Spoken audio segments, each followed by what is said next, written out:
As I close out my 4th year on YouTube, there's only one way to do it, my top 50. If you missed number 100 through 51, I'll leave that link below. These are the best of the best, inside the top 10% of my credits, and here's how they stack up. These are my top 50 favorite coasters.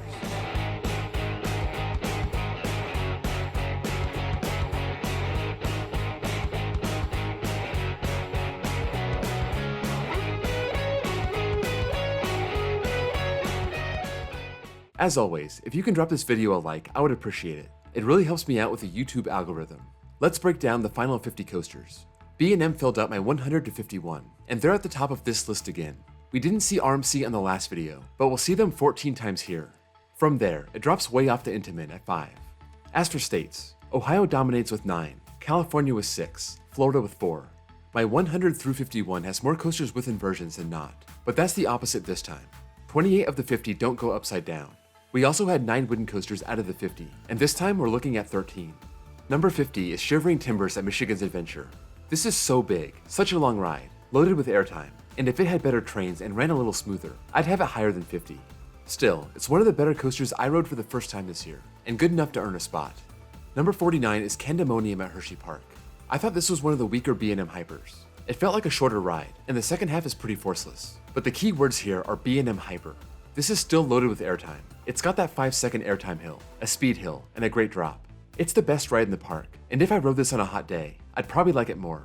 Number 48 is Intimidator at Carowinds. I've never been that impressed with this hyper, probably because it's in the shadow of the best B&M coaster of all time, but you have to look at it for what it is. I got one ride this year, in the back row of course, and it was a lot of fun. The layout is repetitive, and the trims hit pretty hard, but you still get dragged over the hills in the back, and get all that sweet airtime. Number 47 is Railblazer at California's Great America. I rode this for the first time since 2018, and it was about the same as I remember. It still tried to rip my face off, and I appreciate that. It looks great in the middle of the park, sitting on a tiny footprint, but it does so much for the park, giving it a strong 1-2 punch. Number 46 is Wonder Woman at Six Flags Fiesta Texas. Between my rides on Railblazer, I've ridden Wonder Woman a bunch of times, and I still think I like this one a little better. Maybe it's the moving station, maybe it's the setting, maybe it runs a little different, but I give Wonder Woman the slight edge. Number 45 is Gold Striker at California's Great America. Even though I called this a loser for my 2021 rides, I still have it in my top 50 and above Railblazer. The layout is flat out awesome. It's that classic GCI out of control feeling, and it has solid airtime moments. It just seems to be getting rougher every year, and at some point they'll have to do something about it. Number 44 is Behemoth at Canada's Wonderland. This is basically Intimidator, just with less trims. Airtime hill after airtime hill. If you love floater, just park yourself in the back and you'll be flying. I haven't ridden this since 2018, and the ride-ups that day were pretty staple happy, so if I get a better ride, I could move this up. Number 43 is Banshee at Kings Island. I was a lot more impressed with this in 2016 and 2018. In 2020, it didn't pack the same punch. It's still a monstrous B&M invert, the only modern one I've ridden, meaning the only one I've ridden that was built after 2006. It manages to have unique inversions also, including the pretzel knot, capped off with that slow roll at the end. And don't forget, that drop in the back row is madness. Number 42 is Raptor at Cedar Point. After years of ranking Banshee over Raptor, I turned the tables this year. Raptor was running better than I've ever seen it. It's always intense, especially in that second half, especially when the trim brakes are off. But this year, it was all that, plus it ran glossy smooth. A smooth Raptor is an elite coaster. Number 41 is Renegade at Valleyfair. A newcomer to the list, I only got one ride and it was amazing. It was basically the chaos and the roughness of Gold Striker, but with much better airtime. Just like Gold Striker, if this got some track work, it could be a top 30 or top 20 coaster. I really want to get back to Valleyfair next year and give it some more rides. Number 40 is Goliath at Six Flags Great America. This keeps getting pushed down my list, and it doesn't seem fair. For what it is, it's amazing. Those elements are unique even for an RMC, and they're done so well. I rode this a couple times this summer, and it was every bit as good as I remember. Also, unlike the other RMC Woodies, it hasn't gotten really rough. Number 39 is Outlaw Run at Silver Dollar City. My new home park RMC is really good, even if it runs rough and it's a short ride. Like Goliath, it has a lot of unique elements, with the added bonus of being set in the woods. It's basically a short, intense, relentless twisty ride, full of airtime and a double barrel roll finale. Number 38 is New Texas Giant at Six Flags Over Texas. I've moved this down a lot. As the RMC iBox prototype, they didn't go all out with the elements, and in the end, it does hurt the ranking. I still love the length and the airtime. It's my favorite coaster at Over Texas, and I had the honor of riding it with Sophie this year as her first RMC. Number 37 is Maverick at Cedar Point. There's one thing I really like about Maverick. It's very consistent. The problem is, it's consistently a B+ coaster. I don't have it in my top 10 or top 5, but that doesn't mean I don't like it. I got one ride this year and I really enjoyed it. My opinion didn't change much. It's no doubt a top 50 coaster. I just don't get the massive, ridiculous hype around Maverick. Number 36 is Hades 360 at Mount Olympus. In terms of amazing wooden coasters, Hades is probably top 5. It's long, full of spectacular elements, 2 huge tunnels, and it's also one of the roughest wooden coasters ever built. I thought it was rough in 2020, but my 2 rides in 2021 were just so bad. With a little TLC, this could be Voyage level good, but for now, it'll have to settle for 36. Number 35 is Phoenix at Knoebels. I finally rode this under perfect conditions this past summer. My first 2 trips there were rainy and empty. This time it was hot and crowded, and I got a full train every time. I got some back row rides, and one in that magic 3rd row, and I still thought the back gave the best ride. Even with the perfect conditions, my opinion did not change that much. It was a little better. Nowhere near the best wooden coaster in the world, but it's still a super smooth coaster with a lot of really good airtime moments. Number 34 is Nitro at Six Flags Great Adventure. I've dropped this from the high 20s to the mid 30s over the last 3 years. It's been a while since I got a good ride on Nitro, but I've gotten enough in the past to know how good it is. It has one of the stronger hyper layouts, your typical camelbacks along with an upward helix, and a great airtime finale with different size hills. Number 33 is Zippin' Pippin at Bay Beach. I only got 2 rides in 2020 and I loved it, so I came back in 2021 and I got 4 more. I can't say I was more blown away, but I wasn't let down either. It ran just as well as it did last year. I just got to enjoy it more. That Deathjector hill is still as violent as ever. Number 32 is Phantom's Revenge at Kennywood. After being away for 3 years, I was happy to get 3 more rides on this, and it did not disappoint. It's just a giant speed machine with a few moments of ejector airtime. It's kinda short, so it can't break the top 30, but I've loved every ride I've gotten on it. Number 31 is Montu at Busch Gardens Tampa. I haven't been back here since 2018, but I will never forget the rides it gave me back then. After the 4th ride, I knew it wasn't just the best ride at Busch Gardens, it was also the best invert I've ever ridden. Number 30 is Joker at Six Flags Discovery Kingdom.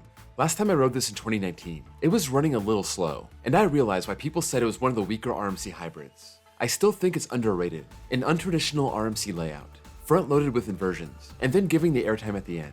It's a long ride, and I think 30 is a good spot for it. Number 29 is Twisted Cyclone at Six Flags Over Georgia. This is almost a perfect RMC, it's just way too short. It's so forceful, it's got a wave turn, reverse cobra roll, insane ejector moments, but there isn't enough ride time for this to be any higher. I got 1 ride this year and I loved it, but I had to knock it down to 2nd place in the park.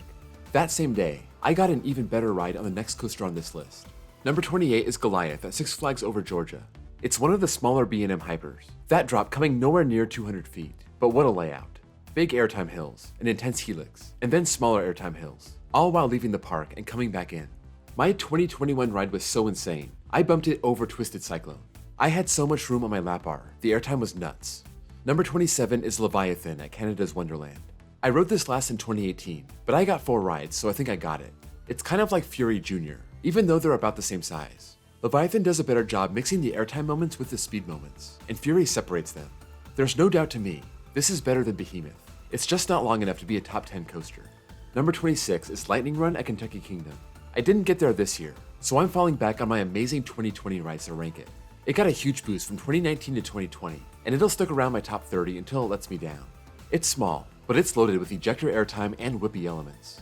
Number 25 is Cannibal at Lagoon. Lagoon is a tough park to get to, so it's been a couple years. Cannibal just dominates this park, and rightfully so. 208 feet, down 116 degrees on the side of a tower, and then a bunch of wacky inversions. That drop is iconic, but you could argue that lagoon roll is the best part of the ride. This is a one-of-a-kind coaster, and it should be on anyone's bucket list. Number 24 is TMNT Shellraiser at American Dream.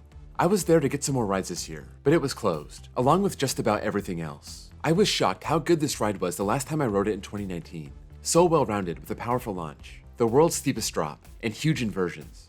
It does run a little rough, but it's not too bad. Number 23 is Iron Rattler at Six Flags Fiesta, Texas. I last rode this in 2020, and even though this has some great elements and a great setting, I think it's a little bit overrated. This was as high as number 11, but I had to drop it down to 23. Still, the best RMC drop, and one of the best airtime moments ever, diving off the cliff. It's an easy top 25 coaster. Number 22 is Millennium Force at Cedar Point. I dropped this a lot after a bad ride in 2020, but I got a couple great ones in 2021, so Millie is back in my winner's circle. I wanted to move it up higher, but I couldn't quite do it given the coasters ahead of it. This ride is all about the speed, mixing in airtime moments and big overbanks. It's kind of polarizing and I get that, but as of now, I'm a fan. Number 21 is Orion at Kings Island. Millie or Orion? That was a really tough one after this year, but I still think I enjoyed Orion more.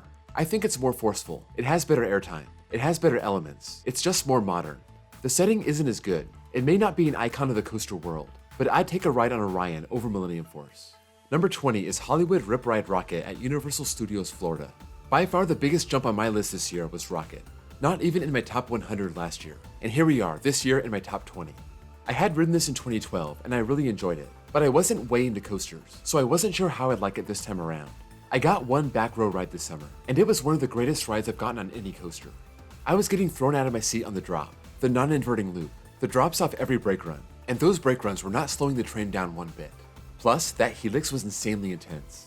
The whole ride, start to finish, was amazing. Plus, you had the on-ride music you can pick yourself. I didn't think it was rough at all. For most people, that seems to be the big hang-up. Smooth and forceful. That sounds like a top 20 ride to me. Number 19 is Time Traveler at Silver Dollar City. I got to ride this with Sophie this year, and she thought it was her new number one. This Mock Rides extreme spinning coaster is fun for all ages. It's mild enough for the kids, but also packs some insane elements. That includes the switchback, the corkscrew, and of course, that first drop. Number 18 is Storm Chaser at Kentucky Kingdom. I didn't ride it this year, but my 2020 rides were a little weak. I did a mini marathon in 2018, and it was almost a top 10 RMC. It may be short, but it's powerful. Maybe the most powerful RMC, aside from the Raptors. If I get back on a hot day, and I ride this when it's warmed up, maybe it could challenge my top 10. Number 17 is Twisted Timbers at King's Dominion. I went to King's Dominion this year, but I got there too late to ride anything. This is the one coaster I tried to get a ride on, but the line was already closed.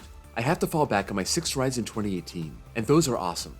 If you love airtime, that's what this ride is all about, but it mixes in different kinds, plus inversions, and it's one of those rare perfect RMCs. They nailed it. Number 16 is Mystic Timbers at Kings Island. I never knew how great a GCI could be until I rode Mystic Timbers. I thought it was weird when people were saying this was the best coaster in the park, but now I see why. It has all the out-of-control feeling of Gold Striker and Renegade, but it's packed with airtime and it runs glossy smooth. I rode this in 2018 and 2020. Both times, there was no roughness at all. Number 15 is Superman the Ride at Six Flags New England. I love this hyper, and I got to ride it one time this year. I'll put up with that stupid brick lap bar for that amazing layout. Big camelbacks, smaller hills, and a twister section with a tunnel. It's only dropped a bit to make room for other coasters that really blew me away. Only new lap bars could lift Superman into my top 10. Number 14 is X2 at Six Flags Magic Mountain. Aside from Time Traveler, X2 is the most unique coaster in my top 50. Some people have this in their top 5, and they say it's the best coaster in North America. I don't think it's quite there. It's not even the best in its own park, but X2 has one of the greatest first drops of all time. It's completely out of control. It'll even beat you up a little. But when you hit the final brakes, you're gonna wonder what just happened. Number 13 is Raging Bull at Six Flags Great America. I'd been away from Raging Bull for 4 long years, and I came back in 2021 for a few more rides. It's still running great. It doesn't get much better than a back row ride on the Bull. The first drop alone is worth it, but the rest of the layout mixes airtime and twister sections in a perfect way. Number 12 is Mako at SeaWorld Orlando. I wasn't sure how much I'd like it this year, given how I didn't love Candemonium and they're pretty similar. I got a few rides in the summer and it was great.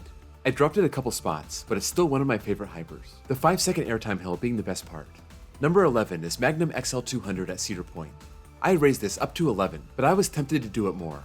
I wish Magnum was in my backyard. That way I could ride it every single day. This year, I rode it 3 times, including in the magic seat, and I got airtime even in the first half. The finale is just insane. Always has been, always will be. But I came to appreciate Magnum as a whole this year, so it's knocking on the door of my top 10. Number 10 is Ghost Rider at Knott's Berry Farm. The only thing better than a back row ride on Ghost Rider is a back row night ride on Ghost Rider. It may be a parking lot coaster, but it has a near perfect layout, full of airtime and laterals, head choppers. It's a long ride, and it has the perfect amount of wooden coaster rattle without being painful. Number 9 is Twisted Colossus at Six Flags Magic Mountain. I'm used to riding this a couple times a week, and in 2021, I was reduced to 1 time the entire year. You don't find many coasters where every element is unique and great, but that's how Twisted Colossus is. A duel with the other track isn't necessary, but it helps the ride experience. Number 8 is Diamondback at Kings Island. Of all the B&M hypers in America, this one seems like it was built different.